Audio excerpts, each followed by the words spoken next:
केंद्र सरकार का एक आदत बन गया है हमेशा लोगों को इस देश में लाइन में खड़ा कराने का, चाहे वो नोटबंदी का लाइन हो, चाहे कोरोना के बाद राशन लेने का लाइन हो, और अब सहारा से भुगतान लेने के लिए हर कंप्यूटर सेंटर पर लाइन हो। लोग सुबह से लेकर के रात तक लाइन लगाए हुए हैं, लेकिन पोर्टल काम ही नहीं कर रहा। पोर्टल पर लोगों का क्लेम हो ही नहीं पा रहा, और जैसे होता है ना कि नर्क में ठेला ठेली, वही हाल हम लोगों के साथ में हो गया है। जैसे इस पोर्टल के माध्यम से माननीय अमित शाह जी कह रहे हैं कि हम 10-10 हज़ार रुपया लोगों को देंगे, और बाकी जमा धन जो है वो कई किस्तों में टुकड़े टुकड़े के रूप में आपको हम देंगे।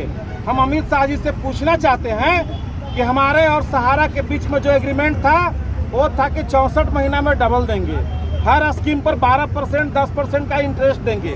हमारा कॉन्ट्रैक्ट सुब्रत राय से था। फिर भारत सरकार या केंद्र सरकार या सहकारिता मंत्री बीच में दलाली करने वाले होते कौन हैं? सुब्रत राय ने कई बार अखबार के माध्यम से, टीवी के माध्यम से, सोशल मीडिया के माध्यम से कहा था कि हमारे पास देनदारी से 3 गुना की ज्यादा की संपत्ति है। हम जिस दिन भुगतान करेंगे पूरा ब्याज और साथ ही साथ डिले पेमेंट 9% एक्स्ट्रा इंटरेस्ट के साथ देंगे। फिर माननीय सहकारिता मंत्री होते कौन हैं? बीच में दलाली करने वाले। ये कहते हैं कि हम केवल जमा धन की वापसी करेंगे, वो भी कई किस्तों में। बाकी मेरा ब्याज का क्या होगा? क्या उस ब्याज से 2024 का इलेक्शन लड़ना चाह रहे हैं? क्या इस देश में हिंदू मुस्लिम करके फिर से एक बार सत्ता में काबिज होना चाह रहे हैं? देश के लोगों को मूर्ख बनाना चाह रहे हैं? ये हम लोग नहीं चलने देंगे। हम लोगों को संपूर्ण भुगतान चाहिए। अगर संपूर्ण भुगतान नहीं मिला तो हम लोग इसी तरह सड़कों पर मशाल जुलूस आंदोलन करते रहेंगे, और ये आंदोलन तब तक नहीं रुकेगा, तब तक नहीं थमेगा जब तक इस देश के एक लोगों का संपूर्ण भुगतान न हो जाए। ये फॉर्म भरने में क्या परेशानी हो रही है? परेशानी है। फॉर्म भरा कहाँ जा रहा है? अब 1 मिनट रुकिए ना। आपको पता होगा कि 10 करोड़ डिपोजिटर है सहारा के सहकारिता समितियों का, और पोर्टल काम ही नहीं कर रहा। पूरे दिन भर लोग कंप्यूटर सेंटर के आगे लाइन लगाए हुए हैं, लेकिन 2-4 भी सर्टिफिकेट क्लेम नहीं हो रहा। पोर्टल की गति धीमी है। उसके बाद पोर्टल पे हमारा क्लेम भी हो जा रहा है, तो माननीय अमित शाह जी कह रहे हैं कि हम आपको 10 हज़ार ही देंगे। ये क्या तरीका है? जब सहारा की इतनी सारी संपत्ति है, जिस संपत्ति को बेच करके संपूर्ण भुगतान हो सकता है, तो भारत सरकार बीच में इस तरह का बिचौलिया का काम क्यों कर रहा है? अगर भारत सरकार के दिल में दया है, भारत सरकार चाहता है कि इस जनता के साथ हम रहे, जनता के साथ खड़ा हो, तो कोरोना के बाद 20-20 लाख करोड़ रुपए का पैकेज बैठा गया इस देश में इंडस्ट्री को बचाने के लिए। क्या इस देश के 60 करोड़ जो जनता है वो इस देश का वासी नहीं है? क्या उसके लिए 2 लाख करोड़ रुपए का पैकेज नहीं दिया जा सकता? हम लोग चाहते हैं केंद्र सरकार हमारा संपूर्ण भुगतान दे और सहारा की संपत्ति सीज करके उसका अपना एक पैसे की वसूली कर ले। तो फॉर्म भर रहे हैं कि नहीं? फॉर्म तो हम लोग भरेंगे ही।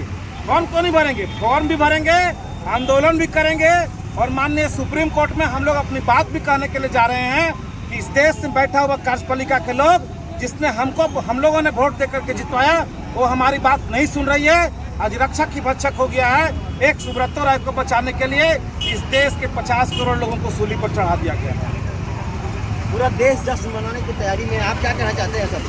पूरा देश जश्न मना रहा है, चूँकि जश्न आज़ादी का है। हम तो वो जश्न मनाएंगे ही, लेकिन दिल में कहीं न कहीं तकलीफ है, दिल में कहीं कहीं दुख है, क्योंकि उस जमाने में जो लोग देश को आज़ाद कराने के लिए लड़े थे उनकी संख्या 35 करोड़ थी। आज 2023 में जो इस देश में एक सुब्रत राय के द्वारा लोगों को आर्थिक गुलाम बना लिया गया, उनकी संख्या इस देश में 50 करोड़ है।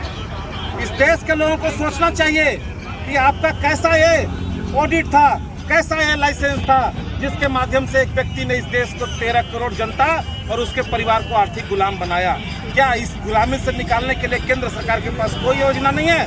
क्या केंद्र सरकार देश के 50 करोड़ जनता के साथ खड़ा होना नहीं चाह रही है? इसलिए ये आंदोलन चल रहा है। केंद्र सरकार तो स्कीम लेके आई है जिसमें भर रहे हैं फॉर्म में। जी, केंद्र सरकार तो फॉर्म लेके आई है ना, जिससे अपने भरने। ये तो सर बताए ना, ये फॉर्म क्या एक तो लॉलीपॉप है। हम क्या कोई सरकारी पैसा मांग रहे हैं क्या? हम कोई मनरेगा का पैसा मांग रहे हैं क्या? कोई सरकारी स्कीम का पैसा मांग रहे हैं क्या? कोई भीख मांग रहे हैं क्या? हमने जो सहारा को दिया वही मांग रहे हैं। हमने सहारा को जिस कॉन्ट्रैक्ट पे पैसा दिया था वो कॉन्ट्रैक्ट पूरा होना चाहिए। हमको पूरा ब्याज के साथ पैसा मिलना चाहिए। हम 10 हज़ार का विरोध करते हैं। हमको संपूर्ण भुगतान चाहिए और एक दिन का ब्याज जोड़ करके चाहिए।